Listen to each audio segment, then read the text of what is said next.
Hello दोस्तों, मेरा नाम है वर्षा और आप देख रहे हैं वर्षा स्टूडियो चैनल। आज से हम कक्षा 10वीं का गणित का पहला अध्याय वास्तविक संख्या शुरू कर रहे हैं। अगर आप 2027 बोर्ड परीक्षा की तैयारी कर रहे हैं तो इस वीडियो को अंत तक जरूर देखें। तो हमारा फर्स्ट चैप्टर है वास्तविक संख्या। संख्या क्या होती है? संख्या वह होती है जिसमें हम गिनती या किसी मात्रा को व्यक्त करते हैं। संख्या जो है वो हमारी 6 प्रकार की होती है, जिसमें जो हमारी फर्स्ट है वो है प्राकृत संख्या। अब प्राकृतिक संख्या क्या होती है? जो भी हमें प्रकृति ने दी है, इनका उपयोग गिनती करने के लिए किया जाता है। जो भी हमारी गिनती में यूज़ होती है, गिनती हमारी कहाँ से चालू होती है? तो 1 से चालू होती है, तो वही हमारी प्राकृत संख्या होती है। 1 2 3 4 5 6 और ये कहाँ तक जाती है? तो ये अनंत तक जाती है। तो ये होती है हमारी प्राकृतिक संख्या। अब प्राकृतिक संख्या में 0 शामिल नहीं होता है। दूसरा जो पॉइंट है वो है हमारा पूर्ण संख्या। पूर्ण संख्या क्या होती है? तो पूर्ण संख्या में 0 भी शामिल होता है। ये कहाँ से चालू होती है? तो ये 0 1 2 3 4 5 6 और कहाँ तक जाती है? तो ये अनंत तक चलती है। इसको क्या कहते हैं? हम पूर्ण संख्या कहते हैं। अब तीसरा पॉइंट है हमारा पूर्णांक संख्या। इसमें क्या होता है? तो पूर्णांक संख्या में जो है वो धनात्मक, ऋणात्मक और शून्य सभी शामिल होते हैं। 0 1 2 3 4 कहाँ तक जाता है? ये अनंत तक जाता है। और ये माइनस में भी होती है, और माइनस में भी ये कहाँ तक जाता है? तो अनंत तक जाता है। जिन संख्याओं को हम p/q के रूप में लिखते हैं या फिर भिन्न के रूप में लिखते हैं, उन सबको क्या कहते हैं? हम परिमेय संख्या कहते हैं, जहाँ q कभी भी 0 नहीं होता है। जैसे इनके उदाहरण हैं 1/2, -3/5, 7, 0। ये सब हमारा क्या है? परिमेय संख्या होती है। हम 7 के बटे में 1 मान सकते हैं, भिन्न के रूप में हो गया है, p/q के रूप में हो गया, इसलिए 7 भी जो है वो हमारा क्या है? एक परिमेय संख्या। 0 के बटे में हम 1 मान सकते हैं, ये भिन्न के रूप में बन गया, p/q के रूप में बन गया है। तो हम क्या है? 0 को भी परिमेय संख्या बोल सकते हैं। पर q क्या है? 0 नहीं होना चाहिए। कैसे? आप 1/0 नहीं लिख सकते हैं। क्या 0 जो है वो कभी भी क्या है? q जो है कभी भी 0 नहीं हो सकता है। तो 1/0 आप नहीं लिख सकते हैं। अगर 1/0 है तो वो क्या है? परिमेय संख्या नहीं है।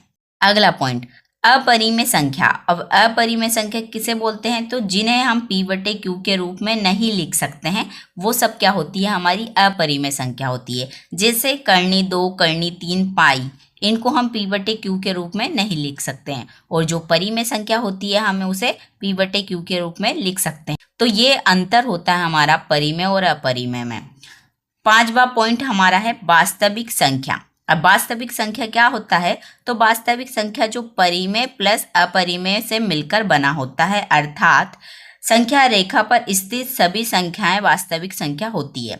मतलब वास्तविक संख्या के अंदर सब कुछ आ जाता है, परिमेय संख्या भी आ जाता है, अपरिमेय संख्या भी आ जाता है। उसको क्या कहते हैं? हम वास्तविक संख्या कहते हैं। फर्स्ट क्वेश्चन है हमारा कर्णी 5 = 5। तो आप ये कर्णी 5 = 5, ये क्या होता है? ये एक परिमेय संख्या होता है। क्या होता है? 5 जो है वो एक परिमेय संख्या है। किस तरीके से? जैसे 5 का वर्ग जो है वो 25 होता है, वैसे ही 25 का वर्गमूल जो है वो 5 होता है। और हमने बताया था आपको कि जो भी 5 है, इसको हम क्या है? भिन्न के रूप में लिख सकते हैं। 5 को हम भिन्न के रूप में लिख सकते हैं। 5/1 कर दीजिए, ये भिन्न बन जाता है। तो कर्णी 25 क्या होता है हमारा? तो वो होता है परिमेय संख्या।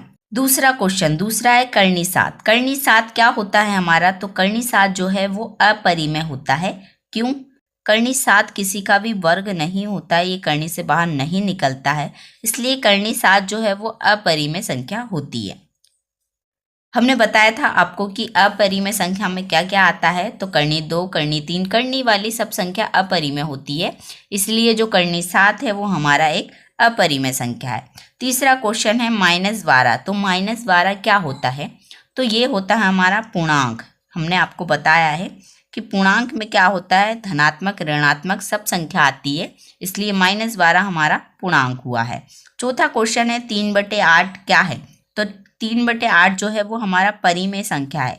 किस तरीके से परिमेय संख्या है? ये p/q के रूप में लिखा हुआ है, और हमने बताया है आपको कि जो भी p/q के रूप में या भिन्न के रूप में होता है वो परिमेय संख्या होता है। तो ये है आज का होमवर्क। इनका जो आंसर है वो आपको कमेंट्स में बताना है। पहला क्वेश्चन है आपका कर्णी 49 किस प्रकार की संख्या है? दूसरा क्वेश्चन है पाई किस प्रकार की संख्या होती है। तीसरा क्वेश्चन है 0 प्राकृतिक है या पूर्ण संख्या होती है। चौथा है -15 किस प्रकार की संख्या होती है। पांचवा क्वेश्चन है आपका कर्णी 11 परिमेय है या अपरिमेय।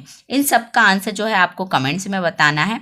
तो अगर आपको वीडियो अच्छी लगी हो, पसंद आई हो, तो प्लीज़ लाइक करें, कमेंट्स करें और अपने दोस्तों को शेयर करें और वर्षा स्टडी चैनल को सब्सक्राइब करें।